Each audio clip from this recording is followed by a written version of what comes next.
ইসলাম ধর্মের প্রথম বৈশিষ্ট্যের নাম হচ্ছে আর রাব্বানিয়া, মানে হচ্ছে এটা রবের দেয়া ধর্ম। ইসলামটা দিয়েছে কে? এটা কি সত্য ধর্ম না মিথ্যা ধর্ম? কার দেয়া ধর্ম? হুয়াল্লাযী আরসালা রাসূলাহু বিল হুদা ওয়া দীনিল হক লিইয়ুযহিরাহু আলাদ-দীনি কুল্লিহি ওয়ালাউ কারিহাল মুশরিকুন।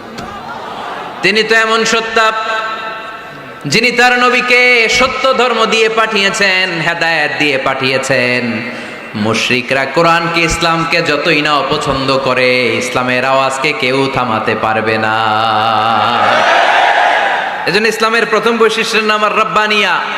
এটা রবের দেয়া ধর্ম, এটা মন মস্তিষ্ক প্রসূত কোনো